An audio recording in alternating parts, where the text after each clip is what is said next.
Salam aleihim, bisem Yesua Hamasyah, salam sejahtera di dalam nama Tuhan Yesus Kristus. Bersama saya, Pendeta Henry Tandianta BPS. Waduh, hari ini saya dapat pertanyaan sulit-sulit ya. Yang pertama, kita kerja apa di surga? Terus yang kedua, apakah bintang itu malaikat? Terus sekarang dapat pertanyaan nomor 3 nih yang sulit juga. Apakah ada penciptaan manusia baru? Kalau ada, ayatnya mana? Nanti kan Pak Pendeta selalu ngomong ada bumi baru. Ya memang ada. Ada penciptaan manusia baru nggak?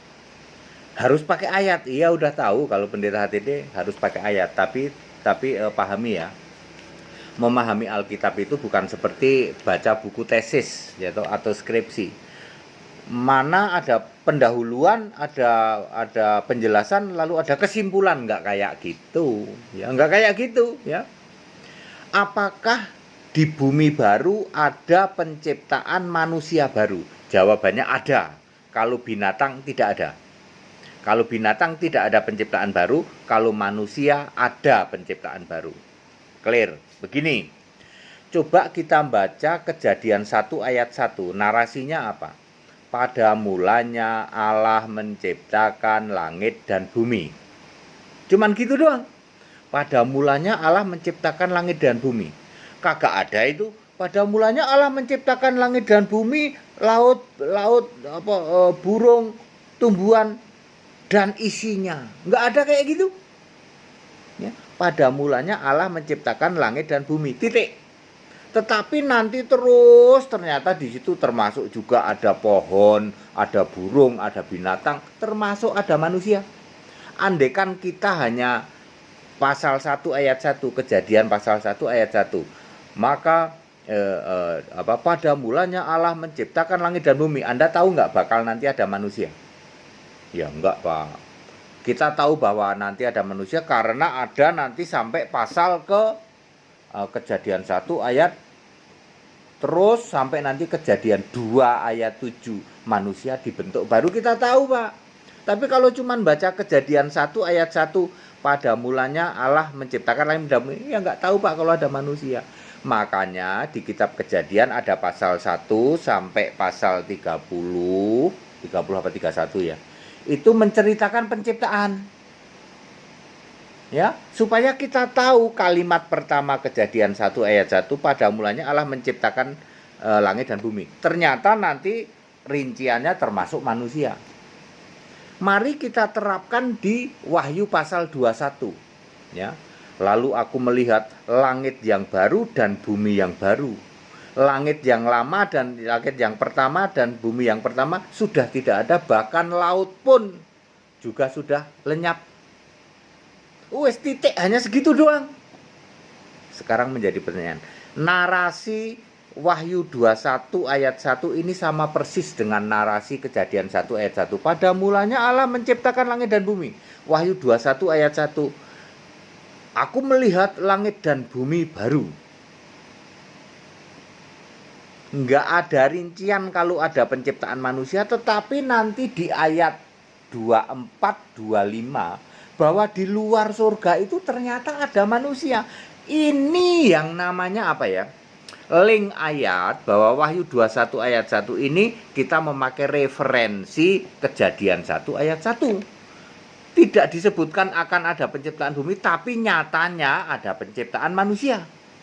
Sama Wahyu 21 ayat 1 karena hanya dipotong gitu doang. Lalu aku melihat langit baru, bumi baru. Tidak dijelaskan lalu ada penciptaan manusia baru. Nongol-nongol di Wahyu 21 ayat misalnya ayat 24. Ya, bangsa-bangsa membawa kekayaan ke surga. Lah, ternyata ada bangsa-bangsa di luar. Kapan diciptakannya? Itu namanya referensi ke Kejadian. Ya, begitu cara baca Alkitab. Pak, siapa tadi yang nanya ya? Aku lupa nih yang nanya siapa ini, ya. Ya, saya dengan penjelasan sederhana bahwa Wahyu 21 ayat 1, lalu aku melihat langit baru, bumi baru, langit yang pertama dan bumi yang pertama telah lenyap dan laut pun tidak ada lagi. Artinya di situ ujung-ujungnya nanti ada penciptaan manusia baru. Karena di kitab Kejadian juga kayak gitu. Pada mulanya Allah menciptakan langit dan bumi, lalu diurut terus akhirnya ada penciptaan bumi. Penciptaan manusia. Saya yakin di dalam Wahyu 21 ayat 1 itu pasti dia referensi ke sini, ke Kejadian. Jadi nanti juga ada tumbuhan, ya. Karena ya ini kita ada link di Yesaya 65, baca saja mulai ayat berapa ya, tentang janji tentang langit bumi baru. Di ayat 25 ada ular hidup dari debu. Satu-satunya yang belum terbukti adalah ular hidup dari debu. Ular yang mana, Pak? Ular yang dikutuk di Taman Eden itu loh. Kamu akan berjalan dengan perutnya dan debu yang akan kamu jadi makananmu. Ternyata nanti baru bisa dibuktikan di bumi yang baru. Berarti ular yang mana? Yang ular lama, ular yang dikutuk. Itu untuk membuktikan bahwa di bumi yang baru tidak ada penciptaan binatang. Lalu gimana, Pak? Binatang dari bumi lama bisa sampai ke bumi baru? Kan ada tayangan YouTube saya, ya. Jadi clear, yang nanya apakah di bumi baru ada penciptaan manusia? 100% ada. Jangan nanyanya begini, Pak, mana ayatnya yang mengatakan maka ada penciptaan manusia? Kan Alkitab bukan skripsi. Harus ada referensi. Referensinya di Kejadian 1 ayat 1. Di situ cuma ditulis pada mulanya Allah menciptakan langit dan bumi. Wahyu 21 ayat 1. Lalu aku melihat langit dan bumi baru.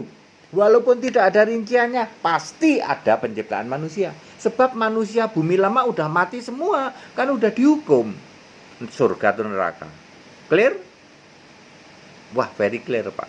Very clear. Ya. Orang Bandung bilang very clear gitu ya. Besok saya ke Bandung ya.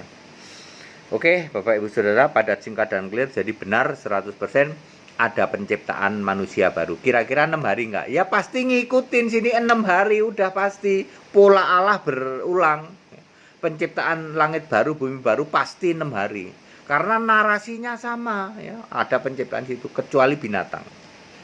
Kenapa kok saya bisa kecuali bilang dulu ada binatang laut ya, yang diciptakan di bumi langsung jadi, kan pengecualian binatang lautnya, karena lautnya menjadi api kan tidak ada binatang laut ya, maka binatang darat juga pengecualian, nggak perlu diciptakan. Tapi dari binatang lama ular akhirnya nanti makan debu di situ. Kok ada tumbuhan nggak? Karena Yesaya 65 yang soal janji bumi baru ada pohon, ada makan daun kok. Berarti Yesus nanti sebagai Allah, sebagai di surga akan menciptakan bumi baru, pasti ada tumbuhan di situ.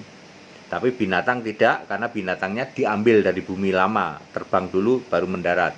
Manusianya ciptaan baru di sana, ya. Oke, clear sampai sini, ya. Oke, valid. Jadi ada penciptaan manusia di bumi baru. Yang mau ikut sekolah tinggal kitab silakan, supaya Bapak Ibu semua tahu seperti ini. Segala hormat kemuliaan untuk Yesus Allah yang benar, Allah segala masa, sebelum segala abad, sekarang sampai selama-lamanya. Tetap bersama saya Pendeta Hendri Tandeta BPS. Haleluya, amin.